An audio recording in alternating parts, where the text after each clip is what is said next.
What's going on, everybody?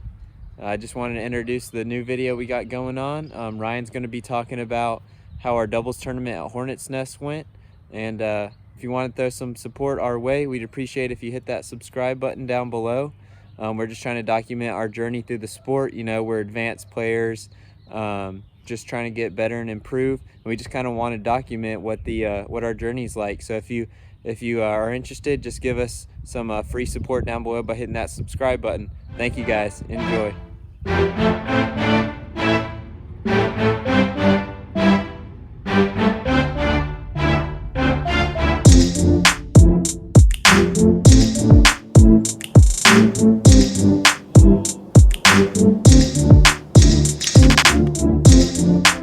What's up, guys? Ryan here from Reckless Driving Disc Golf. Just wanted to give you a little update on how our doubles tournament went that we were practicing for in the Johnson Street video. So this doubles tournament was at Hornets Nest in Charlotte. I go to school in Charlotte, so I'm pretty familiar with the course. I know most of the ins and outs, and Liam's come down a few times and played the course as well. So we're familiar with it. We you know, definitely not like a home course type feel, but definitely, you know, comfortable enough with the shots and everything. But so Liam came down for the practice round, and I guess we just weren't playing super well. After the round, we were like, man, what did we shoot? And it was like 2 or 3 over. And we just knew that wasn't going to cut it. We thought the hot round would be about 5, 6, or 7 down, but it was hard to say, you know. But 2 or 3 over definitely wasn't going to be even close to in the mix. So, you know, we didn't really know what the game plan was, besides Liam maybe safe and me maybe aggressive. That was about it. And yeah, just not super confident after the practice round. Just kind of like, well, let's just try to have fun. Let's just have a good time. Let's just enjoy the course, enjoy playing with each other, try to work together, all this stuff that you're telling yourself, you know, when you're preparing to lose, or you know. So we get there the day of, and it's pretty cold. You know, not exactly ideal for disc golf, you know, but at least it wasn't raining, so it was good enough. And yeah, we still didn't really have a game plan. We were just like, let's just do it. Let's just see how it goes. And already from the get-go, we had to scramble, and we both had to throw a forehand roller on our upshot, you know, to try to save our par. And just luckily mine was able to just kind of bounce around and roll and end up in a spot where we had a pretty easy look for the par, which we were able to get. So, but just the fact that we were scrambling already, I was just like, oh my goodness, like, when are we gonna start, you know, playing like we know we can. So luckily the next hole was pretty easy. It's an island hole over the water, but we were playing from the FPOT, which is a little closer, so it wasn't necessarily super hard. Got the birdie there. And hole 3 is like one of the holes where we designated, like, you know, just get your par and get out. It's a par 4, just a big, basically horseshoe to the right. And somehow, some way, my tee shot was in perfect position, like as good as you can be, like, and we were able to capitalize and get the birdie. So we were like, okay, all right, that felt pretty nice. And then hole 4 got the par, didn't have the best tee shots. Hole 5, I wouldn't say that's a designated get your par and get out, because it's pretty attackable if you end up in a good spot. The only thing about the hole is, like, the perfect landing zone is just a complete, like, mud pit, just absolutely no footing whatsoever. So we ended up in there, of course, but still were able to save the birdie. So that felt, not save the birdie, but get the birdie. So that felt really good. And at this point in the round, Liam will be the first to tell you he was, you know, probably not putting the way he would have wanted. So, but luckily I was feeling pretty confident putting. I was just, I don't know, it felt right on that day. And there's a lot of days where it doesn't, but felt right that day. So I was getting some confidence. On hole 5, I actually got like a solo birdie technically, so I was getting pretty confident there at that point. And then hole 6, I think that's where our game plan really came to fruition.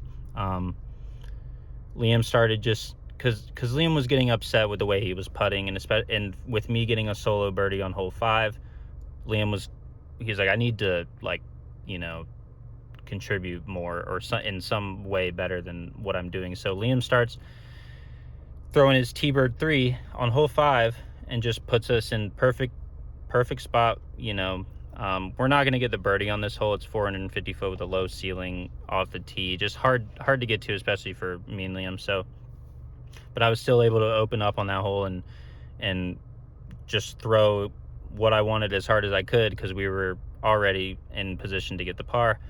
And so we got the par on that hole with my tee shot. It was a long look for birdie, but we weren't going to make it. And then hole 7, Liam does the same thing, puts us in play. My tee shot didn't work. And once again, pretty muddy. So we got the par on that hole. We kind of struggled a little, but still got the par. That's all that mattered. Hole 8, Liam again, just same spot, T-bird 3 again, or not same spot, perfect spot, same disc, T-bird 3 again. I mean, at this point, he's just putting us right where we need to be. So I would try and mess up, and then we just go take Liam's shot. So had good up shots on that hole, got the birdie. That's hole 8. Hole 9, Liam put us in a pretty good spot, and I was able to hit the putt for birdie on that one.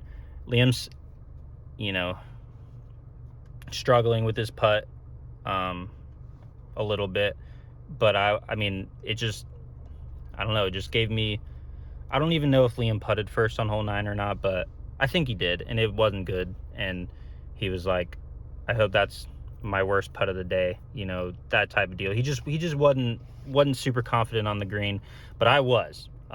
For all my, you know, lack of help off the tee, I was confident on the green, and I was making my putts. So got it on hole 9. Hole 10 we parred. Hole 11 is where the round, I know that we got our game plan on hole 6, but hole 11 is when our round really took off. We were about 60 feet, maybe circle 2 edge, off the tee on a par 3, and I was just feeling it, and I was able to jump putt, and it fell right in the basket for the birdie.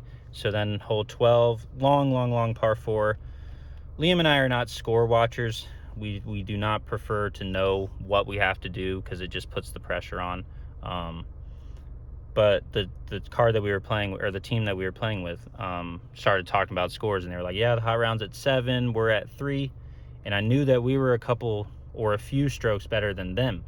So I was like, man, now I know we're in the mix. And I was worried that we were gonna, and I knew Liam heard it too, and I was worried we were just gonna, you know, start to falter a little bit. But hole 12 was one of the designated get your pars and get out, and we did. We got the par. Long par 4, hard to get if you're not, you know, if you don't have a pro tour distance. So hole 13 was definitely not one we would have expected to get, but I actually had a really good tee shot, and then hit a outside the circle straddle putt for the bird. My confidence on the green just kept going up, especially after that putt. Hole 14 was super easy, par 3 that we birdied.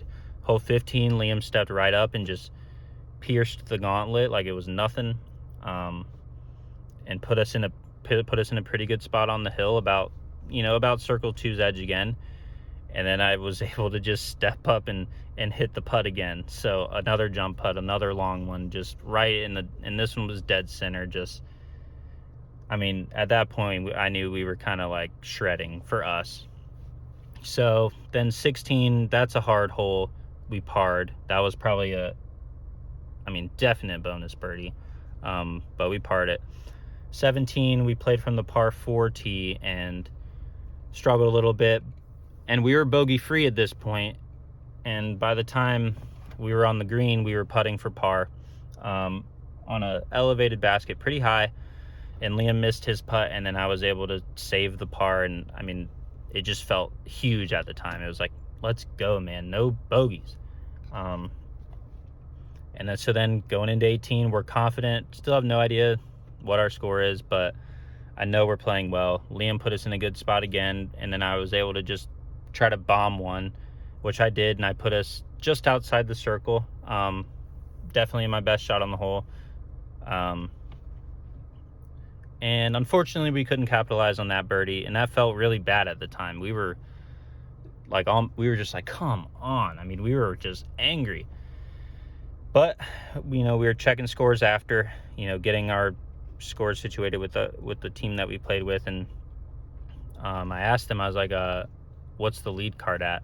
And they were like, and he was like, you guys, 9 down. You got 2 strokes. And I looked at Liam, I was like, 9 down? Hot round was -9 with a 53, reckless driving. I mean, I just couldn't believe it. Just the way that we shot the day before was not even remotely close.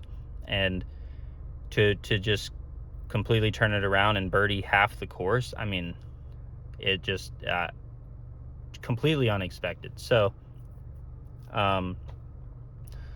luckily we were that score 9 down was able to hold for the rest of the day, and we were able to get the first win. My first win for sure. Liam's first win.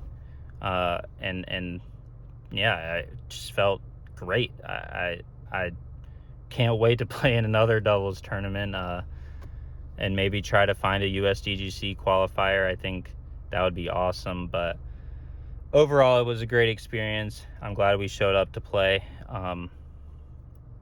Yeah, just crazy. Can't believe we did it. It's still kind of, I mean, it was a 62 team tournament, so it was nothing really to sneeze at. A lot of teams there. Anyone could have got hot, and to be the best team on the day, I mean, that's just, yeah, it's crazy. But thanks for watching, guys. I hope you enjoyed my little synopsis. I know it was a little long-winded, but you know, some people care about that kind of stuff. So hope you guys have a good rest of your day and week, and we'll see you guys next time. Thanks.